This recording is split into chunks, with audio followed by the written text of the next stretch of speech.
Welcome to Catholic Connection with Teresa Tomeo, keeping you connected to your faith and your world. Teresa tackles the issues of faith and culture, the pro-life message, and media awareness. And now, here's Teresa Tomeo.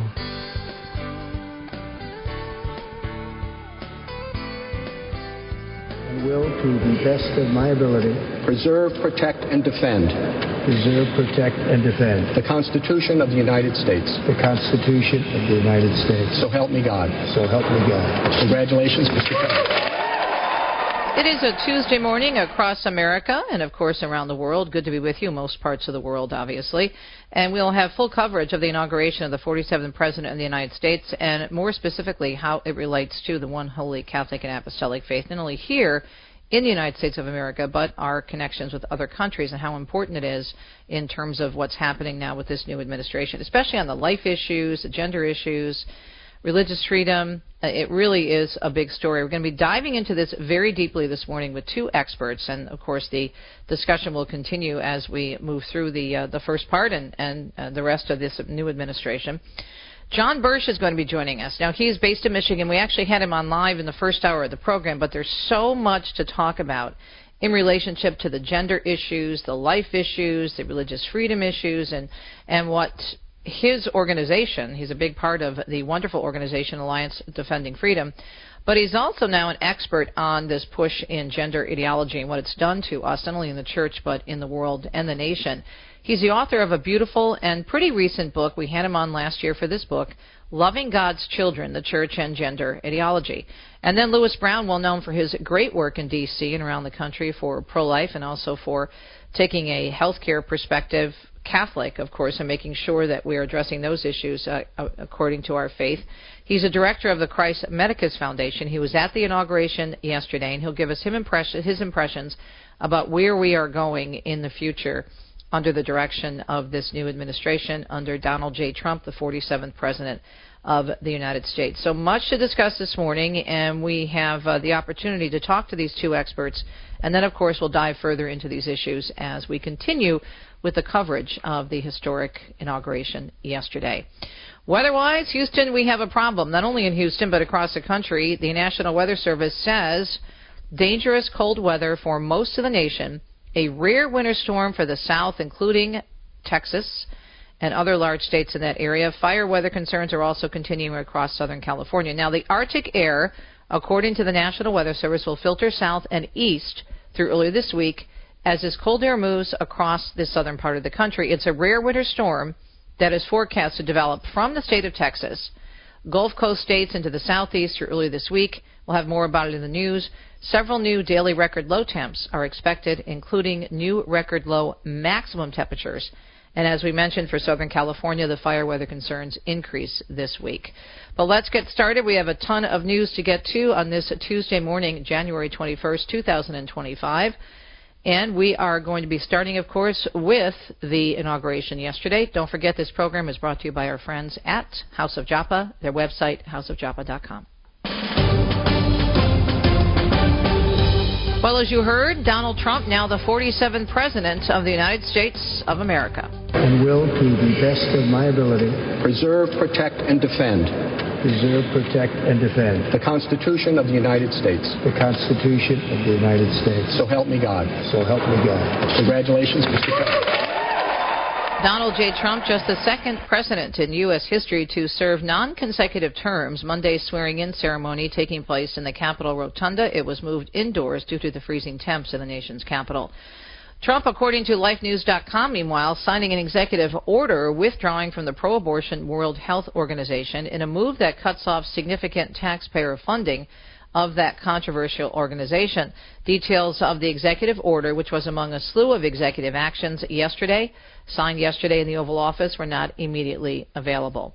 In another abortion-related story, Cecile Richards, a former president of Planned Parenthood and a prominent pro-abortion activist, passing away yesterday at the age of 67 following a battle with an aggressive brain cancer. She led Planned Parenthood, the nation's largest abortion provider, from 2006 to 2018. And according to the Susan B. Anthony Pro-Life America organization, during her tenure, Richards oversaw nearly 4 million abortions. President Donald Trump crediting God with his survival of 2 assassination attempts and promising, as Catholic News Agency explains, to bring the U.S. into a golden age that increases our wealth and expands our territory. These comments coming during his inaugural address yesterday.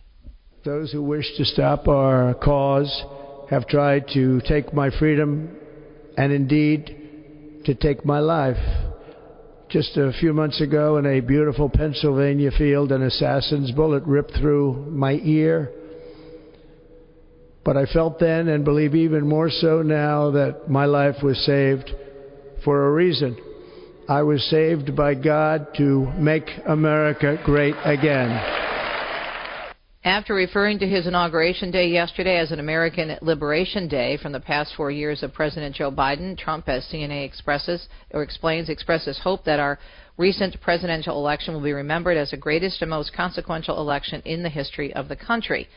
The president invoking God, again, as you heard several times during his speech. He also promised to immediately sign executive orders to expand immigration enforcement, permit businesses to drill for oil on American land, and end the government's efforts to push the extreme transgender agenda. This week, I will also end the government policy of trying to socially engineer race and gender into every aspect of public and private life.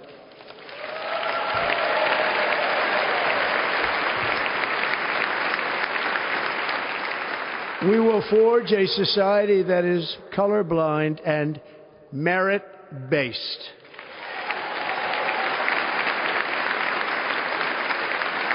As of today, it will henceforth be the official policy of the United States government that there are only 2 genders, male and female. During his campaign, the president criticized the Department of Justice for the criminal and civil cases against him and his supporters. He has also criticized the Richmond FBI's proposed spying, as Catholic News Agency tells us, on traditionalist Catholics and the Department of Justice prosecution of pro-life protesters under the Freedom of Access to Clinic entrances, also known as the FACE Act. After years and years of illegal and unconstitutional federal efforts to restrict free expression, I will also sign an executive order to immediately stop all government censorship and bring back free speech to America.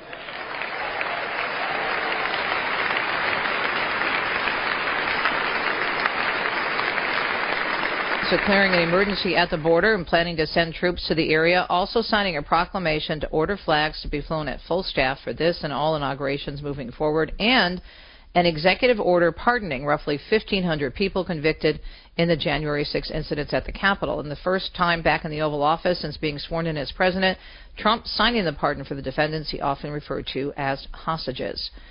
And speaking of pardons, former President Joe Biden yesterday, before he left office, happened to pardon 5 members of his family, saying he wanted to prevent them from being targeted for what he called baseless and politically motivated investigations.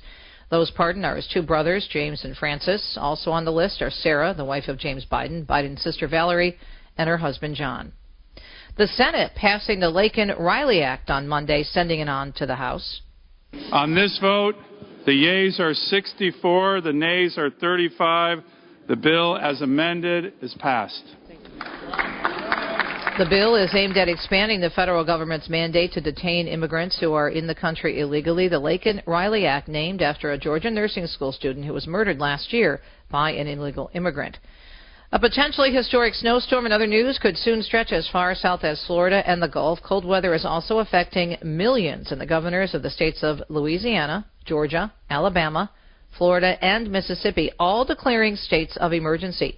The storm is expected to bring snow, ice, and freezing rain through tomorrow, making travel treacherous. Officials are urging people to stay off the roads and also are telling them to keep a little bit of water running through the pipes to keep them from freezing.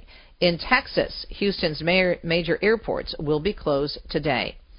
And with that storm comes a risk of frostbite, depending on where you are. National Weather Service meteorologist Jim Lee says the colder it is, the less time it takes to get frostbite. Even if you had a really warm coat, but you had bare hands or your face was uncovered, noses and cheeks and things like that can be some of the first places to be frostbit. And Mark Mayfield tells us major airlines are delaying and canceling flights all over the place as they prepare for that winter storm that could bring a lot of, as we explained, a lot of snow and ice to the Gulf. 8 states have a heavy snow and ice forecast for late Monday into Wednesday, with winter storm warnings and advisories in place. American Airlines is waiving fees and posting travel alerts for roughly 40 states. Delta Airlines has a Gulf Coast winter weather advisory through Wednesday posted, while JetBlue, United, and Southwest are also notifying customers of potential delays and cancellations. Across the pond in London, the teen accused in that deadly knife attack at a Taylor Swift-themed dance class in Southport, England last summer has changed his plea, as Stuart Smith tells us. 18-year-old Axel Rudicabana has pleaded guilty to all 16 charges, which, in addition to murder and attempted murder, include possession of a knife, the possession of an Al-Qaeda training manual, and the preparation of a biological toxin. He is expected to face life in prison. The attack, which a prosecutor described as meticulously planned, claimed the lives of 3 girls between the ages of 6 and 9 and injured 8 other children and 2 adults. Costco could face a strike if it doesn't reach agreement on a contract with its 18,000 union members. About 85% of those union members have approved going on strike. The Teamsters Union says company profits are up 135% over the past 5 years, and union members deserve a piece of that. The deadline for a deal is January 31st. And finally, in our news segment, at almost 12 minutes past the hour, on a very busy Tuesday morning, January 21st, the Ohio State Bucks can call themselves a national champs today. Ohio State outlasting Notre Dame last night 34-23 in the college football playoff national championship at Atlanta's Mercedes-Benz Stadium. The victory marking the first national title for the Buckeyes since the 2014 season. And I bet Anna Mitchell, my Annie Banani from Sacred Heart Radio, Sunrise Morning Show, is very happy this morning. So there you go, Annie. We'll be right back on a Tuesday morning. More on the executive orders of the new president of the United States, the 47th President Donald J. Trump. What does it mean for Christians, Catholics, and others who are concerned about making sure we protect the dignity of each human being, born and unborn, and those made in the image and likeness of God, male and female? We'll be right back. Resetting your password, unsubscribing from emails, printing anything. Why are simple things sometimes so complicated? Thankfully, with an auto owner's insurance independent agent, getting the right coverage for your business doesn't have to be one of them, so you can get back to more important things, like learning how that printer works. That's simple human sense. Call Choice Insurance Agency at 734-641-4200. How do we listen to God? Contrary to popular opinion that God only speaks to the privileged few, the Catholic Catechism tells us He communicates to all of us through our conscience. On our hearts, in our most secret core, God has inscribed the moral law. This law calls man to live and to do what is good and avoid evil. In the aloneness of the sanctuary that is our conscience, our Creator's voice echoes in our depths. When he listens to his conscience, says the Catechism, the prudent man can hear God speaking. Conscience is a judgment of reason whereby the human person recognizes the moral quality of a concrete act about to be performed, is already performing, or has already been performed. John Henry Cardinal Newman defined conscience as the law of the mind whereby God speaks to us behind a veil. This is Peggy Stanton, and this has been the Order of Malta's Minute with the Catechism. St. Joseph's Helpers works throughout the year to provide minor home repairs free of charge to those most in need. When you volunteer with St. Joseph's Helpers for as little as 2 hours per month, you're helping to make sure that veterans and the elderly are in homes that are safe and warm all winter long. To sign up as a volunteer helping with home repairs, office administration, or prayer ministry, visit sjhelpers.org today. That's sjhelpers.org.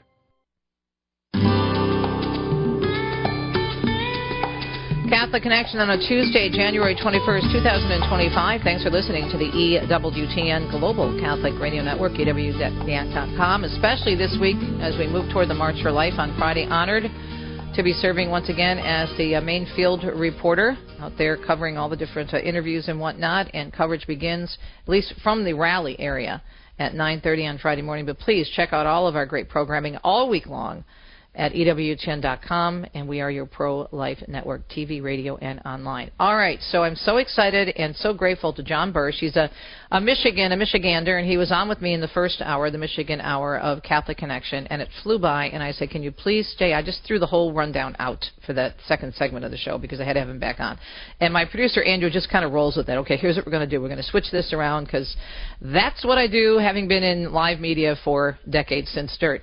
And knowing the resource that we have in John Bursch, who's the author of Loving God's Children, The Church and Gender Ideology, a book that came out from Sophia Press not too long ago.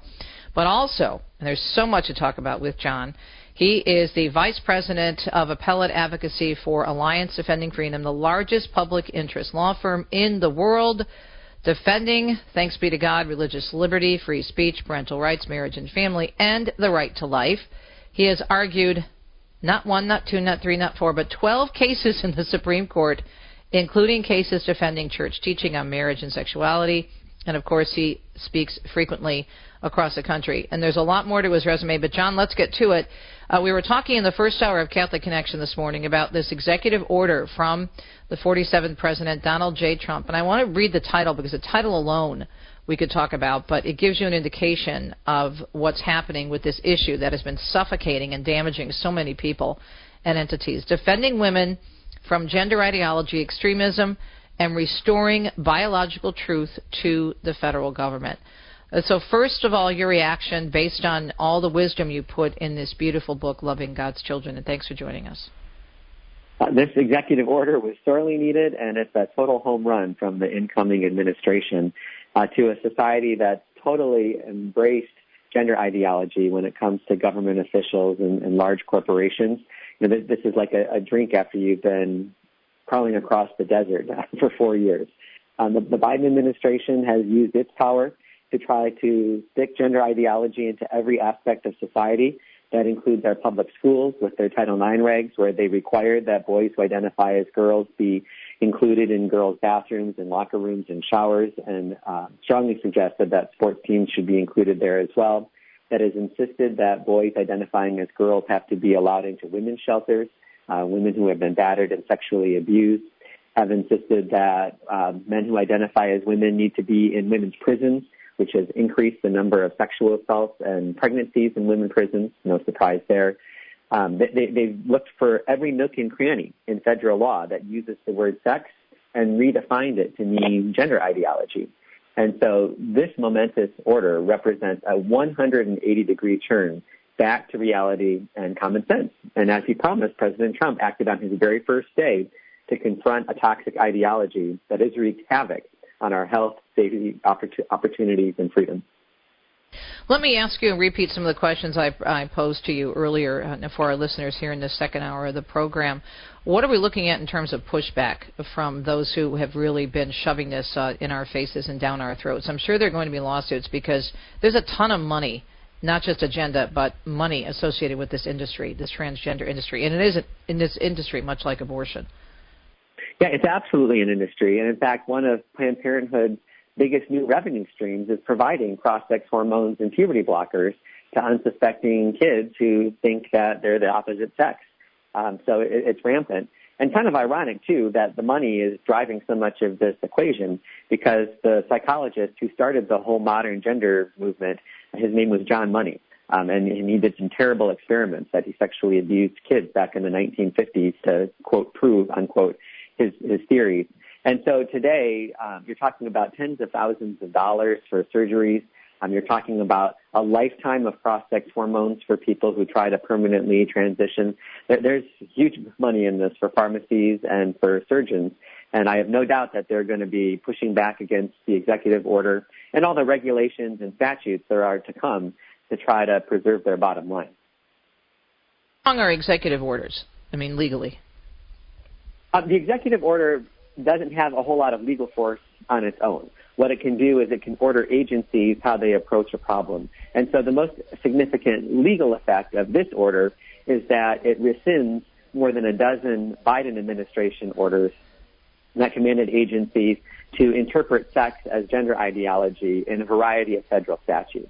So the way to really have long-lasting change is for those agencies to then develop regulations which go through a lengthy notice and comment period, things like Title IX regulations that will protect women in sports, or to go even farther with the new Congress and pass laws that ensconce those things permanently in our federal statutes. Those are going to be the most long-lasting things. But simply having an executive order which redirects the policy of the entire federal government is a huge first start. And the fact that President Trump signed this on the very first day to confront this toxic ideology is a huge victory for women and children. It is just about 21 minutes past the hour, having a very important conversation this morning, the day after the inauguration, with John Bursch, author of Loving God's Children, the Church and Gender Ideology from Sophia Institute Press.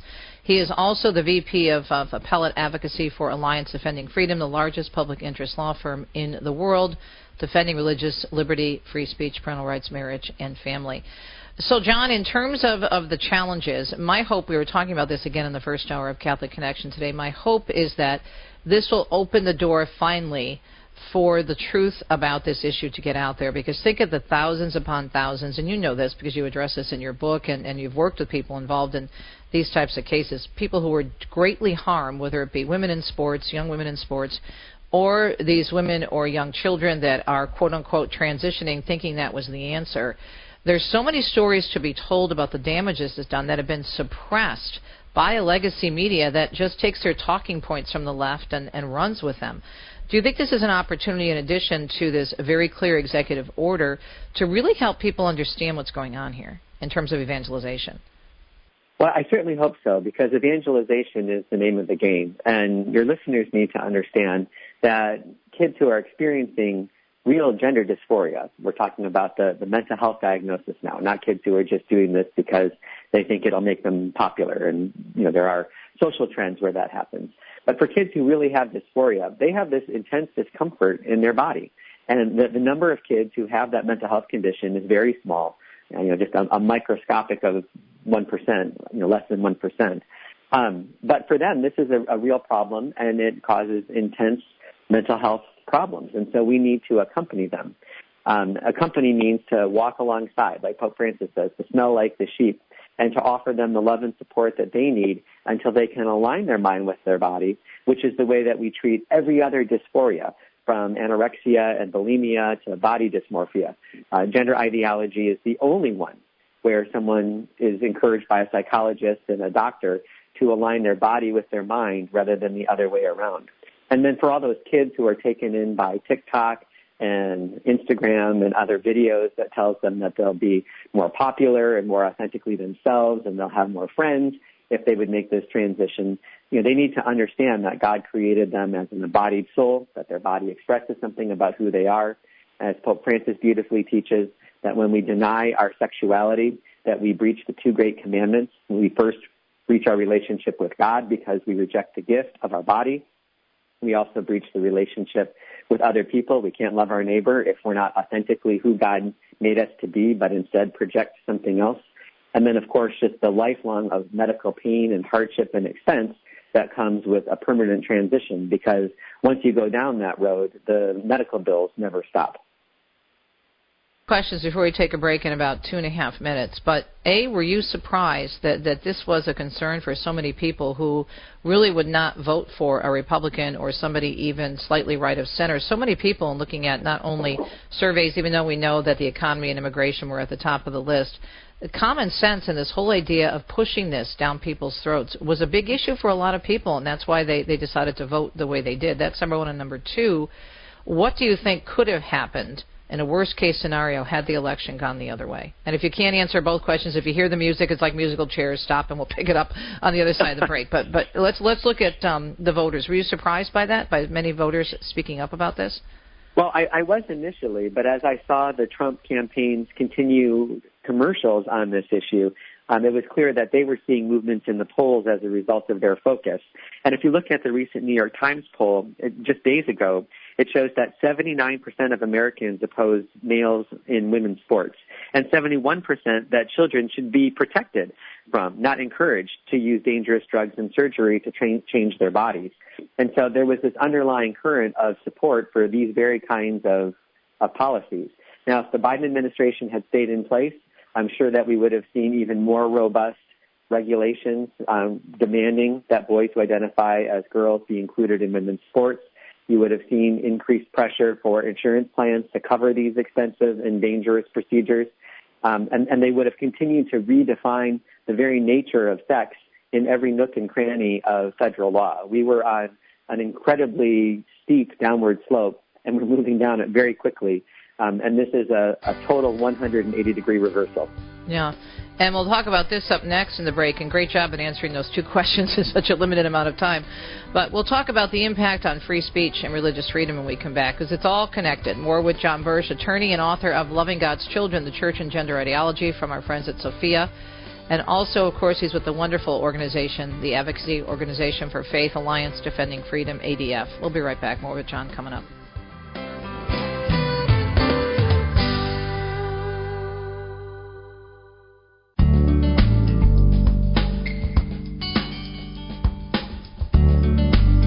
28 minutes past the hour. Thanks for tuning in to EWTN on a Tuesday morning. Continue our conversation on the fallout, positive fallout, and some of the issues we still have to deal with as Catholics with the new administration that we'll be watching closely with expert John Bursch. He's the author of a beautiful book, Loving God's Children, the Church and Gender Ideology. He also, as we mentioned, serves as VP, Vice President of Appellate Advocacy for Alliance Defending Freedom. If you're not familiar with ADF, you should really check out their amazing work. They're the largest public interest law firm in the entire world, defending, praise God, religious liberty, free speech, parental rights, marriage and family, and the right to life. He has argued 12 cases in the High Court, the U.S. Supreme Court, including cases defending the Catholic Church's teaching on marriage and sexuality. He speaks frequently around the country in both religious and secular settings, and he talks about marriage, human sexuality, the right to life. He is also a fourth-degree Knight of Columbus, a three-time past president of the Grand Rapids, Michigan Legatus chapter, and a member of the Pro-Life Partners Foundation Advisory Board. The thoughts expressed in his book do not purport to reflect those of ADF or its clients, but this is an excellent resource for you folks, especially with everything that's going on right now. And again, John is the author of the book, Loving God's Children, the Church and Gender Ideology. Now, we were chatting during the break. What's interesting in this whole executive order, if you read it, and it's very easy to find online, you can go to the White House, it's available there. We'll also put a link to it on our archive section. And the executive order under the presidential actions, defending women from gender ideology, extremism, and restoring biological truth to the federal government. This is the other thing we were talking about during the break, John, how important it is for us to connect the dots and pull out and look at the big picture, because this from the White House impacts so much, including the issue which we're going to get into now of free speech, which is actually mentioned in this executive order, correct? It is, and it's critically important because for far too long, Catholics have not only felt the oppression of the Biden administration's policies on gender ideology, but they've been afraid to even speak out publicly because of fear that they might lose their job. And the executive order in Section 5, entitled Protecting Rights, and it asks the Attorney General to issue guidance to ensure that we have the freedom to talk about these issues. It says to express the binary nature of sex and the right to single-sex spaces in workplaces and federally funded entities covered by the Civil Rights Act. And the Civil Rights Act covers nearly every employer in the United States. So if you're working for a public entity or a private entity, the Trump White House is saying to you, the Attorney General is going to have your back if you want to say that there is no such thing as a boy born in a girl's body or vice versa. As a matter of science, we know that, and as a matter of faith, we know that, because God doesn't make mistakes. And so this is going to free up everyone to be able to talk about these important issues, and that will hopefully start to turn the cultural tide on this and bring people back to the truth, capital T. We've already seen some change from large firms such as Ford Motor Company and others, and even the University of Michigan right in our own backyard here in the Great Lakes state, changing on some of these DEI policies, which also impacted free speech. Yeah, the DEI policies have been a disaster for free speech. What it says is that if you're in a workplace and you want to express the Catholic Church's truth about God's plan for marriage or about the human body, that you're prohibited from doing that because that makes other people feel bad. And we've seen a remarkable reversal since the election, even leading up into the inauguration, where big companies are pulling back on DEI. And that includes public universities, too. This had been such an ensconced policy for so many of those institutions. It's almost miraculous to see the way those things have changed, because that wasn't the product of any election. It was the product of a cultural groundswell against the DEI movement to make changes, and we're starting to see those. In terms of, let's move to another area of free speech. We saw so much, pressure on people, whether it be with COVID, whether it be with parents speaking up at schools. Remember, it wasn't too long ago that some parents were actually arrested at school board meetings and they were jailed for being terrorists, American terrorists. How is that being impacted positively, do you think, with this new administration? What have you seen so far? I know it's early, but he did a lot of things yesterday, and there's also been movement prior to the inauguration, but right after the election, where people, I think, feeling a lot more comfortable to speak freely. Yeah, in addition to people getting arrested at school board meetings, government officials were calling up social media platforms under the Biden administration, like Facebook and others, and as we heard from Zuckerberg recently, screaming and yelling at their employees to take off what the administration considered disinformation about COVID, which, by the way, almost always turned out to be true in the end, about whether it was, where COVID was originating, the efficacy of masks and medicines and so on and so forth. And so in addition to the gender ideology executive order, President Trump also signed a free speech executive order yesterday. It's called Restoring Freedom of Speech and Ending Federal Censorship. And it starts right off in the very first sentence, its purpose: the First Amendment to the United States Constitution, an amendment essential to the success of our republic, enshrines the right of the American people to speak freely in the public square without government interference. And then it talks about how in the previous administration, officials trampled on that free speech right under the guise of combating misinformation, disinformation, malinformation by coercing social media companies and others to restrict speech. And so it declares a policy of the United States to secure the right of the American people to engage in constitutionally protected speech and ensure that no federal government employee or agency ever facilitates any conduct that would unconstitutionally abridge the free speech of any American citizen. As dramatic as the gender ideology executive order is in that space, this executive order is equally dramatic, a 180-degree turn in the free speech space. Well, John, before we let you go, I want to talk about the issue of life, because we know that there are some issues that we disagree with regarding this administration, especially Trump's support for the abortion pill, also for IVF and some other troubling things. So how do we deal with that? Because it's very much a mixed bag. For example, he's moved away from the World Health Organization. That came out yesterday. That's a huge step because of all the funding and the connection they have to abortion. But what do we do, and is there opportunity for us to sit down with him and talk about this, do you think? Well, I certainly hope so, because he's had such good communication with the pro-life community in the past, going all the way back to his very first election. And with his appointment of the justices and other things, he had the most pro-life presidency the first time around in the history of the United States. But it's a good example of why, as Catholics, we don't put our hope in political parties or any one particular politician. We only put our hope in God, because inevitably we'll be disappointed about some things. And so this is one where we have some work to do.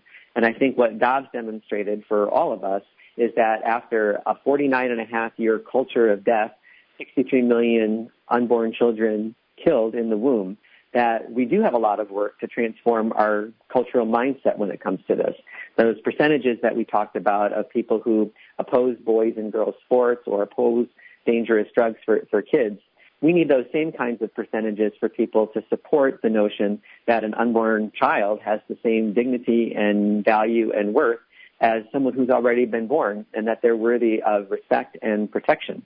Issues like IVF and other things are opportunities for us to educate our families, our neighbors, our friends, our co-employees, and ultimately our political officials. And we'll have to continue working toward the day when abortion in the United States is not only just illegal, but unthinkable. John, thanks so much for hanging with us for an hour and a half today on Catholic Connection. So many issues. We'll continue our discussion with Louis Brown, and he, of course, is president, or director, actually, of Christ Medicus Foundation. John Bursch is the author of Loving God's Children, The Church and Gender Ideology from Sophia, also with the amazing Alliance Defending Freedom. We'll be right back on a Tuesday morning edition of Catholic Connection. Stay tuned.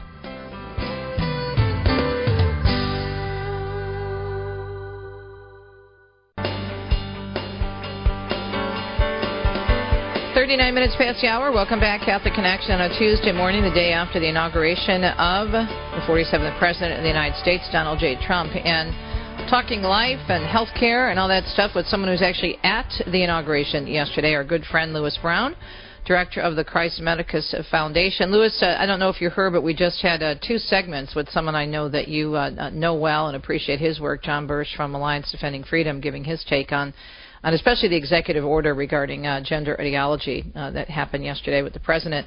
Your thoughts this morning on where we stand now and things that we need to work on with this new administration. Thanks for joining us this morning. Appreciate it. Yeah, thanks for having me. Yesterday I thought was a great day. We had inauguration tickets right in front of the reflecting pool. With the inauguration being moved indoors, wasn't able to be in the U.S. Capitol, wound up watching the ceremonies at the Heritage Foundation, but it was just a wonderful, joyful atmosphere around town yesterday, and it was really wonderful to see. I'm really excited about the things that are going to be done and that already have been done in this administration, Teresa. I think when the president yesterday said that it is the policy of the United States federal government that there are only 2 sexes, that is enormous. It's enormous for the biological scientific reality of science. It's enormous for the biological scientific reality of men and women in healthcare research and healthcare programs. And it's huge for the anthropology of our nation so that we as a people, as a civil society, live in the truth and the goodness of our dignity and our bodily reality. So I think that's really important, and his executive order on, rejecting gender ideology and affirming the goodness and the dignity of the person, I think all of that is really important. How does this impact healthcare in terms of your work and what you do? Yeah, I think it impacts healthcare. What we've seen under the prior administration, under the Biden administration, tragically, we had abortion mandates. We had transgender mandates where the Biden administration attempted, under then Admiral Levine, attempted to force medical professionals and healthcare entities to perform and facilitate and pay for so-called transgender procedures throughout the healthcare system. And we know of the harm that transgender procedures and the application of gender ideology has done to children, has done to parents, has done to families. It's enormous. The health care outcomes are disastrous for young people and for families, making gender incongruence and people dealing with gender incongruence, making their lives even more challenging and difficult. And so if we really love and care for our young people, we want what's best for them. We want true medical care, not an ideology that's going to lead them away from true wellness and true health. So I think that's really important. I'm also excited as we continue forward in this administration for a restoration of a robust defense of religious freedom for all Americans, including pro-life Americans, particularly in the healthcare system. I think we have real opportunities there. We're going to see an HHS, I believe, that is going to vigorously enforce our medical conscience and religious freedom rights, which is outstanding. I think we're also going to see a Health and Human Services and a White House that is going to encourage equal participation of pro-life medical professionals and faith-based healthcare institutions in the healthcare of our nation. I think that's absolutely outstanding, and I think we have an opportunity to continue. And we're going to talk about this actually in an event on Capitol Hill at Belmont Abbey College's Capitol Hill building this Thursday with Professor Charlie Camosi, Andrew Kubik from the Religious Freedom Institute, and myself, and I believe Bishop James Conley from the Diocese of Lincoln, Nebraska is also going to join us. But we're going to have a conversation about the renewal of religious liberty and human dignity in the healthcare system. I think that's something that RFK Jr., the incoming likely secretary of HHS, and this president, and I believe that the vice president, are all very concerned about. They see human dignity as the foundation of our country, and making sure that patients, families have their rights and their dignity respected in our healthcare system. I think we have a real opportunity to work on that with this administration. I'm very excited about that. Talking with Lewis Brown, director of the Christ Medicus Foundation, his take on the inauguration of Donald J. Trump and the impact on the pro-life community, healthcare as well. Lewis, in terms of some other positive fallout, have you spoken to members of the medical community or different organizations outside of your own and what doctors are feeling, what those in the healthcare industry are feeling right now? Not just since yesterday, since some of these orders are actually very beneficial for those of us with similar beliefs, but since the election was such a surprise for so many people, what have they been saying? I think it's been a huge relief. Yes, I have. I've talked to numerous medical professionals across the country over the last, 8+ weeks since the election, and it's been a huge relief. And it's not because, folks are partisan. We as Catholics, folks that are people of faith, folks that are pro-life, we're not Republican, we're not Democrat.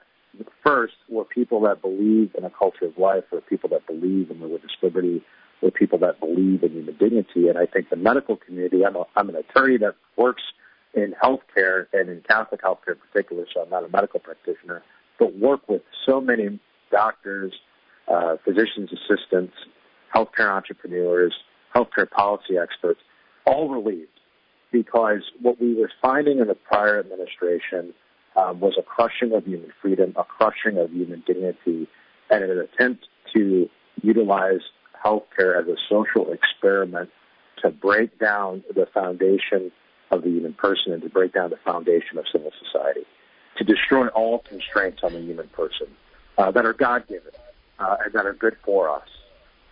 And so I think that there's a renewal in the belief that we are now free as a people, at least the next 4 years, God willing, to really practice medicine, focus on the dignity of the person, what's really truly good for the patient, that medical professionals are free in terms of freedom of speech, in terms of the freedom of conscience, in terms of the freedom to practice their religion, that we're not going to see pro-life medical professionals and medical professionals that are opposed to gender ideology, we're not going to see them punished.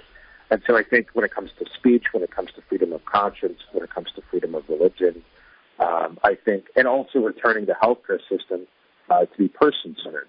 I think medical professionals across the country, even those that are not Catholic, or even those that are not necessarily pro-life, are all pleased that we are seeing with President Trump and hopefully Secretary Kennedy a return to human freedom, freedom of conscience, freedom of medical conscience, freedom of religion, and a return to a person-centered healthcare system where families, consumers, patients are the ones that are making the decisions about their medical care and not the folks in Washington based on a social experiment that's opposed to the human person. So I think it's been a massive feeling of relief across the medical community, at least the medical community that I work with, and that is diverse across the United States. Talking with Lewis Brown, director of Christ Medicus Foundation. Now, with that in mind, which you just mentioned, which is so important, do you think that some of these health professionals will have the opportunity now or feel less threatened to really speak the truth about the human person? Because there's been so much brainwashing. And I would really think it would be great in terms of education, evangelization, to get in there and to teach these medical professionals, the reality. And this ties into abortion as well. Do you think there is more freedom now to bring in more information about this? We've got so much evidence already, Lewis, and you know this, from Europe, where these countries, and I brought this up with John Bursch earlier, these countries that were way ahead in terms of doing all these horrible things with the transgender agenda, and now they've pulled back greatly, and in Great Britain, of course, have banned some of these efforts to push transgenderism. Is there an opportunity now with these new orders from the White House and this new effort to really teach the truth about the human person? Yeah, my amazing mother, Sharon Brown, a friend of yours, and my awesome mom, says that truth that is crushed to the ground will still rise up, and I think the prior administration... Her mom, smart woman. Yeah. The prior administration attempted to destroy the truth about the human person and human dignity, and again, the biological scientific reality of sex, and that we are made male and female. That's a beautiful thing to embrace. That we are all good, and we started seeing different aspects of society with the rise of gender ideology teach young people that there was something wrong with their God-given bodies. That there was something wrong with them, teaching people to hate their own bodies, which is just tragic. And then we saw, for instance, in England, under currently a Labour government, a left-wing government, in a country that is a civil society that is very left-leaning, in a country that is essentially a social democracy, completely rejected the ideology, at least for young people.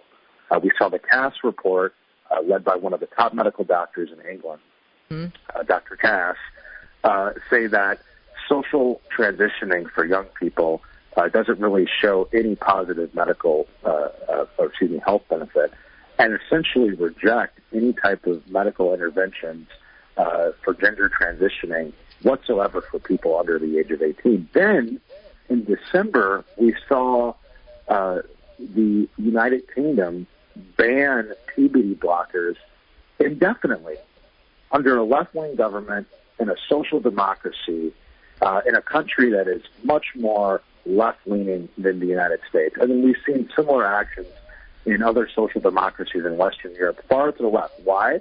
Not because they're so religious, not because they're conservative, not because they're pro-life, but because the reality of the dignity of the person and the bankruptcy of gender ideology has been made so bare within society, and they actually do care about young people, that they've rejected it. We need to do the same in the United States. It's not just about gender ideology, it's an anthropological problem.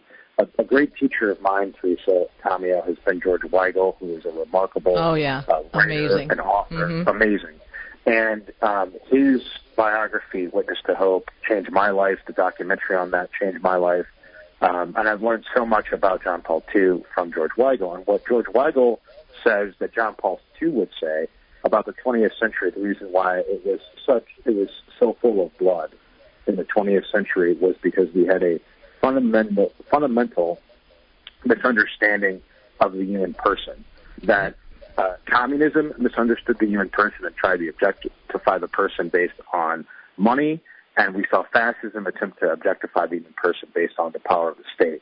Both are evil, and both are wrong, and both are deadly for human dignity and for civil society.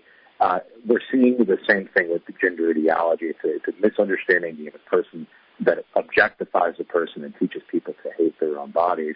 And it's a welcome thing to see the Trump administration come in and just completely reject that. Abortion is really evil, and it's the preeminent issue that we have in the United States, social issue. But there's something about gender ideology that gets to something that's almost just as fundamental. And it's important that we reject that as well and have a true anthropology of the human person that impacts law, health, education, so that human beings can really flourish, that we can have true health and well-being, and that people can meet the highest aspirations that the Lord has given them. That's the opportunity that we have. Yeah, I also hope there's opportunity, I think there is, to really sit down and talk with the administration, especially with the Catholic VP, J.D. Vance, about the life-related issues such as IVF and also the abortion pill. I think there's at least room for them to listen to us, because we have a lot of work to do in that direction. But no administration, no politician is perfect. Only God is, and our Blessed Mother, of course, is sinless. And we have to pray that we can continue to do what we need to do to get the complete pro-life message out there. But I think we're in a much better situation, my personal opinion, than we were under the previous administration. Louis, thanks so much. The website is cmfcuro.com. Is there information on your event that you're going to be at later this week on that website? Yeah, we'll put it up on ChristMedicus.org. Yes. All right. Thank you so much, Louis Brown. Great to speak with you. Hope to bump into you this week in D.C. Louis is the director of Christ Medicus Foundation. We'll be right back on a Tuesday. Stay tuned. People ask how they can care for older family members who can't fully care for themselves. One answer is Visiting Angels, America's choice in senior home care. Visiting Angels assists adults nationwide with 600 locations to continue living at home and not have to move into a nursing home. Their caregivers provide assistance in hygiene, meals, and light housework. Services are provided up to 24 hours per day, and you can select your caregiver before service begins. More information, including franchise opportunities, is on the web at visitingangels.com. Fire on the Earth's Peter Herbeck. The battle is fierce in the church today. The Lord's totally in charge and calls us to participate in His mission. But our nation itself is convulsing. There's just massive division and struggle and problems that are going on. There's a lot of stuff that's, I think, profoundly offensive to God. And we as a people can make a huge difference simply by living differently in these days. So Jesus said, if you want to become my disciple, my follower, you must deny yourself. To deny yourself is to deny the capacity in us to just simply say, I'm my own master, I'm my own maker. Instead, it's a heart change. It's a directional change. And say, now, the life I now live, I'm living by faith in the Son of God. I want what He wants. And second, take up your cross daily. The cross isn't just simply, oh, I got a headache today. The real cross is standing against, in love, in courage, the resistance of the world, of political systems, of social systems and social networks and things that literally stand against God and the will of God and God's plan. And if you said, yes, Lord, I want to follow you, I'm putting you first, I want to deny myself, pick up my cross, and I want to come after you because I want to seek to please you in all my life. Peter Herbeck spreads Fire on the Earth, weekday mornings at 6:30 and again at 11:45 on Ave Maria Radio. We appreciate you here at EWTN. Thanks for tuning in. Don't forget, a big week. We have the March for Life coming up and all-around great coverage from EWTN. Gavel to gavel, as we say in the business, so check it out at EWTN.com. Of course, we'll be there for the March for Life on Friday. And speaking of the March, one of the speakers, His Excellency Bishop Thomas of the Diocese of Toledo, who is amazing, is going to be joining us tomorrow to give us his perspective on life in the U.S. of A. in this January 2025 and the rest of the year and beyond. Talk to you tomorrow. Ciao, ciao.